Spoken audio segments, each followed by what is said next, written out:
இது மகிமை நேரம். கர்த்தரும் இரட்சகருமாகிய இயேசு கிறிஸ்துவின் ஈடு இணையற்ற நாமத்தினாலே மகிமை டிவி நேயர்களை நான் வாழ்த்துகிறேன். இந்த நாட்களிலும் ஆவிக்குரிய ஆரோக்கியம், ஆவிக்குரிய பலம், ஆவிக்குரிய பலவீனங்களையும் வியாதிகளையும் கொண்டு வருகிறது எது என்பவைகளை குறித்து நாம் தியானித்து வருகிறோம். சிந்தையிலே பலவீனம் என்பதை குறித்து தியானித்தோம். இந்த நாளிலே நம்முடைய இருதயத்தை எப்படி நாம் வியாதி இல்லாமல், அது பலவீனம் இல்லாமல் காத்துக்கொள்ள வேண்டும், இந்த இருதயத்தில் எப்படிப்பட்ட பலவீனங்கள் நம்மை தீட்டுப்படுத்துகிறது, நம்முடைய உள்ளான மனுஷனை காயப்படுத்துகிறது, மரணத்துக்கு ஏதுவாக கொண்டு செல்லுகிறது என்பதை குறித்து நாம் இன்று தியானிக்க இருக்கிறோம். இருதயத்தை பார்க்கும் பொழுது நம்முடைய மாம்சமான இருதயத்தை கர்த்தர் உயர்வாக படைத்திருக்கிறார். அந்த இருதயத்திற்கு ஒரு பாதுகாப்பாக நம்முடைய விலா எலும்புகளை கொடுத்திருக்கிறார்.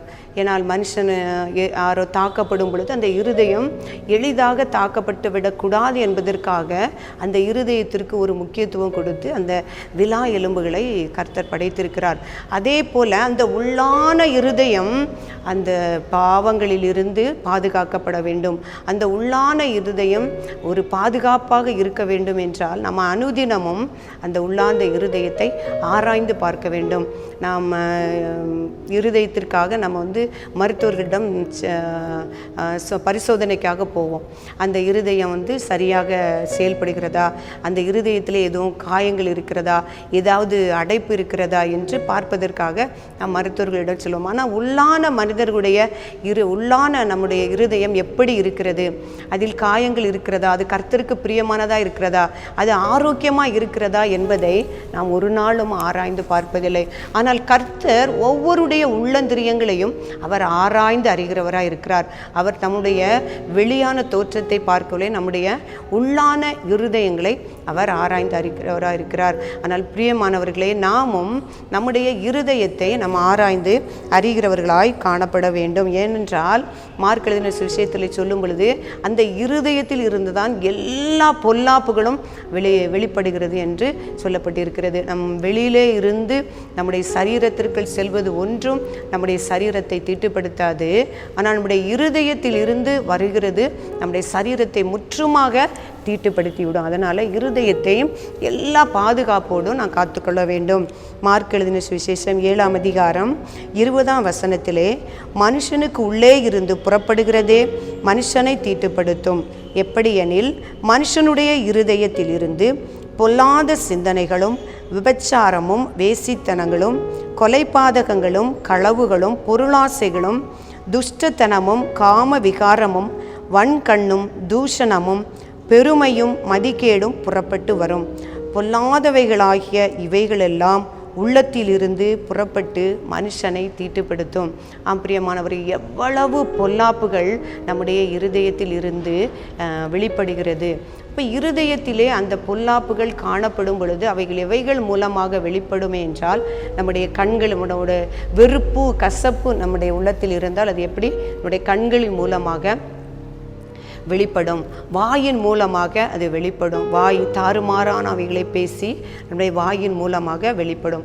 அப்போ இருதயத்தை நாம் சுத்தமாக பரிசுத்தமாக பாதுகாத்து கொள்ளும் பொழுது நம்ம அவயங்கள் எல்லாவற்றையும் நம்முடைய சரீரத்தை நம்ம என்ன செய்ய முடியும், பாதுகாக்க முடியும். இதே சாலமோன் சொல்லும் பொழுது நீதிமொழிகள் புஸ்தகத்திலே, உன்னுடைய இருதயத்தை எல்லா காவலோடும் உன் இருதயத்தை காத்துக்கொள் என்று அவர் சொல்லியிருக்கிறார்.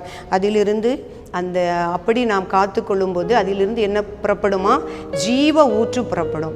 நாம் எல்லா காவலோடும் நம் இருதயத்தை பாதுகாத்து கொண்டோமானால் அதிலிருந்து ஜீவ ஊற்று புறப்படும். இல்லை என்றால் அதிலிருந்து பொல்லாதவைகளாகிய இவைகளெல்லாம் புறப்படும் என்று மார்க் சுவிசேஷத்திலே சொல்லப்பட்டிருக்கிறது.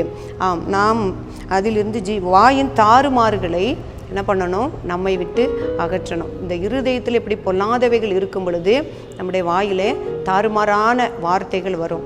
அப்போ அந்த தாறுமாறான வார்த்தைகளை நம்மை விட்டு அகற்றணும். உதடுகளின் மாறுபாடுகளுக்கு உன்னை விலக்கி பாதுகாத்து கொள்ளணும். உன்னுடைய கண்கள் நேராக பார்க்க கடவுது என்று நீதிமொழிகள் புத்தகத்திலே சொல்லப்பட்டிருக்கிறது. உன் கண்கள் நேராக பார்க்க கடவுது, உன்னுடைய கண் இமைகள் செவ்வையானவைகளை நோக்க கடவுள். இந்த நாட்களில் அந்த கண்களினால் வரக்கூடிய பாவங்கள் இருதயத்தை அதிகமாக தீட்டுப்படுத்துகிறது.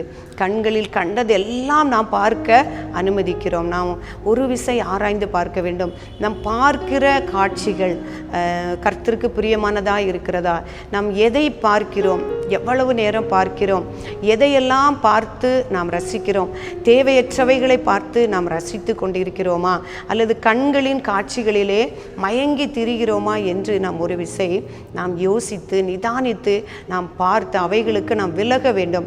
அப்படி இல்லை என்றால் நாம் பார்க்கிற அந்த காட்சிகள் அது அப்படியே இருதயத்தை தீட்டுப்படுத்தும். பிரியமானவர்களே, இந்த நாட்களிலும் ஊடகங்கள் என்று அநேக நம்முடைய கண்களுக்கு திறந்த அநேக காட்சிகள் காணப்படுகிறது.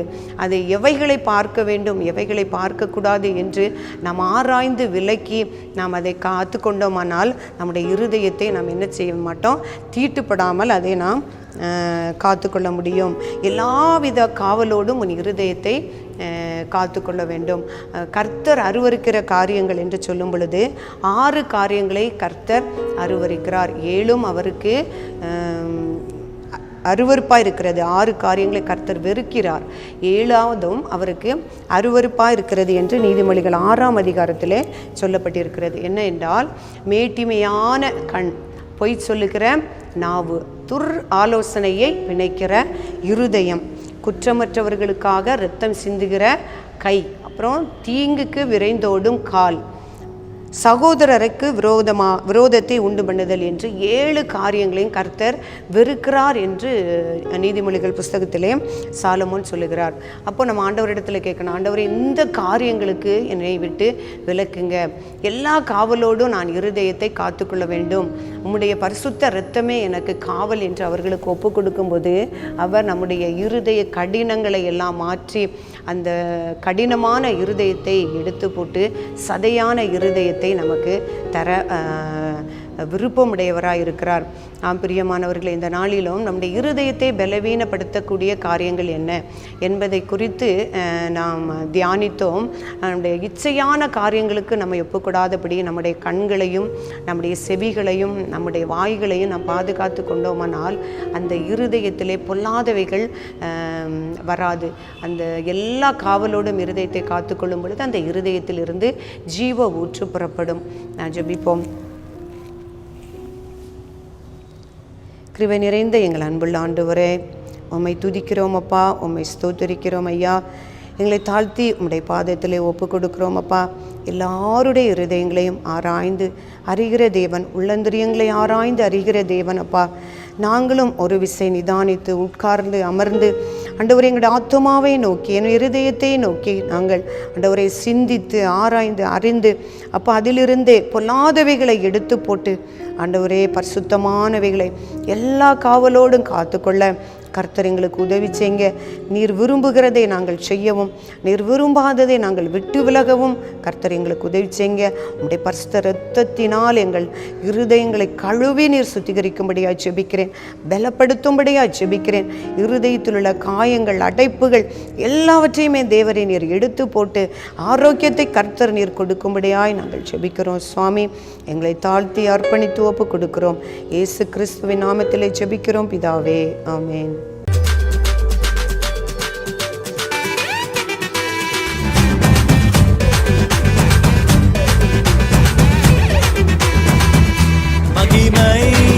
மகிமை